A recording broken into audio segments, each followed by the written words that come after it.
Okey, sini cikgu akan terangkan asas dalam tajuk kecerunan dan luas di bawah graf. Okey. So biasanya soalan pertama kertas 2 ni yang berkaitan dengan bab ni, dia akan tanya tentang laju seragam. Okey. So laju seragam sebenarnya kalau kita tengok daripada graf ni, senang je mau kenal pasti di mana kawasan laju seragam. Contohnya kalau kita ada kawasan A pergi B, okay, gerakannya daripada A pergi B, B pergi C, kemudian C pergi D. So dekat kawasan mana berlaku laju seragam? Okay, jawapannya adalah dekat kawasan B ke C. Laju seragam ni maksudnya dia punya laju tu sama je, mendatar. Okay, so dekat B, C. So soalannya biasanya dia akan tanya berapa laju seragam ataupun dia tanya berapa masa yang diambil untuk pergerakan itu mengalami laju seragam. So kalau dia tanya berapa masa laju seragam tu, okay, masa dia adalah masa untuk laju seragam sama dengan ambil masa dia yang akhir tolak dengan masa dia yang awal. So maksudnya T2 tolak T1. Contoh kalau masa T2 katakanlah 20 saat, T1 tu 10 saat. So 20 tolak 10. Okay, so senang je. Ini biasanya bonus mark. Okay, kemudian yang kedua, okay, yang ini pertama. Kedua biasa dia akan tanya tentang kadar perubahan laju. Okay, so kalau kadar perubahan laju ni kan, formula dia ialah perubahan laju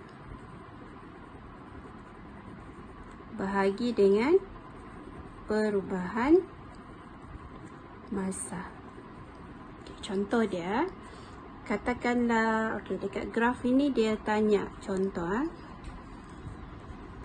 perubahan laju daripada A ke B. Okay, jadi formula dia ialah perubahan laju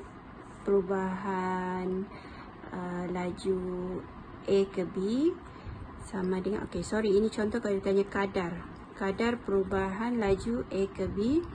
So formula dia perubahan laju bagi perubahan masa. Jadi tengok AB, perubahan laju dia berapa? Okay, tengok yang atas. Contohlah kalau di sini katakanlah, contoh di sini nilainya 10. Jadi maksudnya dia punya perubahan laju 10 tolak 0. Okay, lepas tu masa dia T1 tolak 0. Katakanlah T1 ni tadi 10 juga. 10 tolak 0. Jadi 10 tolak 0, 10. So 10 per 10 nanti akhirnya dapat nilai 1. Jadi jawapannya adalah 1.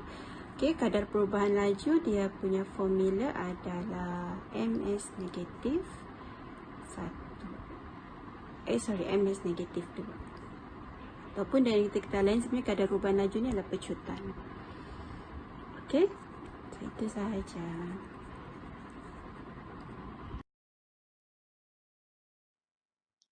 Okey, ini adalah contoh soalan kertas 2 yang markah total dia 6 markah.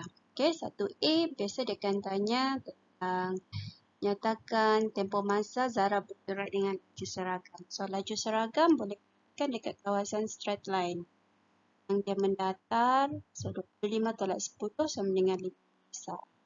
Okay, kemudian B, kadar perubahan laju. So kita gunakan formula perubahan laju bagi perubahan masa.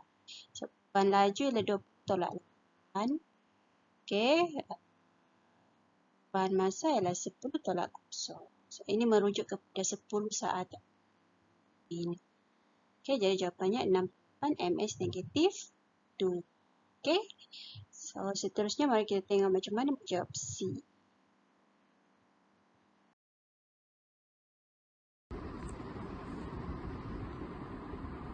Okey, sini cikgu akan terangkan macam mana menjawab soalan 1C ni. Okey, so kita dibagi graf macam ni. Kemudian masa yang diambil yang maksimum T.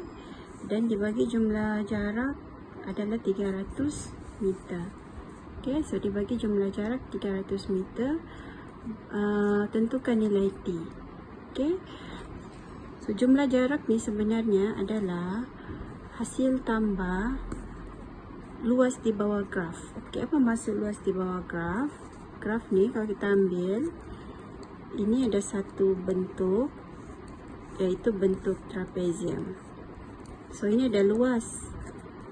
Kemudian teruskan lagi, ada bentuk segi empat. So ini pun ada luas juga, luas segi empat. Yang terakhir bentuk segitiga. So ini pun ada luas di bawah graf. So campur sekali ada 3 bentuk, okay, ataupun 3 luas di bawah graf yang kita boleh tambah, dan ketiga-tiga hasil tambah ni 1, 2, 3 ni kalau kita tambah, nilainya adalah sama dengan 300. Maksudnya luas 1 tambah 2 tambah 3 sama dengan 300. So macam mana mau kira luas 1? Bila kira luas 1, kita tengoklah bentuk 1 ni, dia bentuk trapezium. Jadi kita pakai rumus trapezium. So apa rumus trapezium? Rumus trapezium 1/2 darab tapak. Tapak dia 20. 1/2 darab A tambah B darab tinggi. Okay, 20 tambah 8 darab dengan 10. Okay, lepas tu yang kedua, luas yang kedua, ini senang, ini segi 4. So tapak darab tinggi. Kalau segitiga, luas dia 1/2 darab tapak darab tinggi. Okay, jadi baru kita buat hubungan sama dengan 300. Okay, sekarang kita buat. Kita mula dengan trapezium. So luas trapezium 1/2 darab dengan A tambah B. A kita anggap sini A 8 tambah dengan 20 darab dengan tinggi 10. Lepas tu segi 4, tapak dia 25 tolak 10. Okay, segi 4 tadi 25 tolak 10. Tapak dia jadi 15 darab dengan tingginya 8. Kemudian segitiga, luasnya 1/2 darab tapak. Okay, dekat sini ada T. So T apa? So ini yang kita mau cari nilai T. So masukkan saja dalam sebutan T. So macam mana mau cari dia punya tapak panjang ini? T tolak 25. So T tolak 25. Okay, 1/2 darab tapak. Tingginya 8. Okay, so sama dengan 300. Okay, kemudian selesaikan satu persatu. Kamu akan dapat, yang ini kalau kita kira kita akan dapat 140. Okay, yang ini dapat 15 darab 8 akan dapat 120. Kemudian yang ini kita selesaikan 1/2 T tolak 25 ni, 1/2 darab 8 jadi 4. So 4 darab T dapat 4T. 4 darab 25 dapat 100, negatif 100 sama dengan 300 sini. So di sini ada sebutan T. 4T tinggalkan. 4T ni tinggalkan, yang lain bawa pergi sebelah. So 300 akan tolak 140 tolak 120 tambah 100. So 4T akan dapat sama dengan 140. Okay, kemudian kita bahagi. Last sekali dapat T sama dengan 140 bahagi dengan 4. T sama dengan 35 saat. So inilah cara macam mana kita dapat T. Okay, mula-mula kita buat hubungan.